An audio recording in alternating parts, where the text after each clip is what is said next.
আমি হেইলা দুইলা নাচবো যখন খাবে তুমি ঝটকা। হ্যালো বন্ধুরা, welcome to another brand new video. তো রায়হান রাফি পরিচালিত তার প্রথম ওয়েব ফিল্ম ব্ল্যাক মানি তার একটা গান কিন্তু রিলিজ হয়েছে, যার নাম হচ্ছে প্রেমের দোকানদার। ও প্রেমের দোকানদার, ও প্রেমের দোকানদার। তো গানটা কেমন ছিল?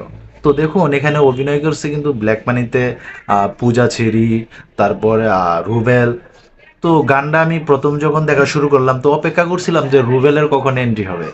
যখন রুবেলের এন্ট্রি হলো তখন তার সে আইকনিক স্টাইল, মুখে সিগারেট নিয়ে উনি হাজির হয়েছে।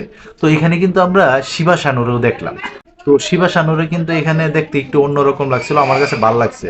অনেকদিন পরে যে ভিলেনের কণ্ঠে যে গান থাকে ওই রকম ভাবে কিন্তু শিবা শানুরে দেখা গেছে।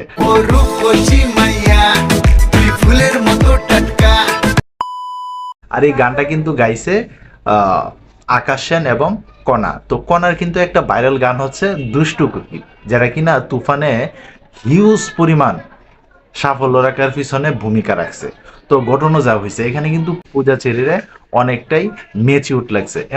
এমনকি এখানে পূজা চেরির ওজনটাও মনে হয় একটু বাড়ছে, তার বডি ফিটনেসের দিক দিয়েও কিন্তু অনেকটাই একটু হট হট দেখা গেছে। তো আমার কাছে তো মোটামুটি গানটা অনেক ভালো লাগছে। তো তোমরা যারা গানটা এখন পর্যন্ত দেখছো, তোমাদের কাছে কেমন লাগছে ওইটা কমেন্ট বক্সে জানাইতে পারো।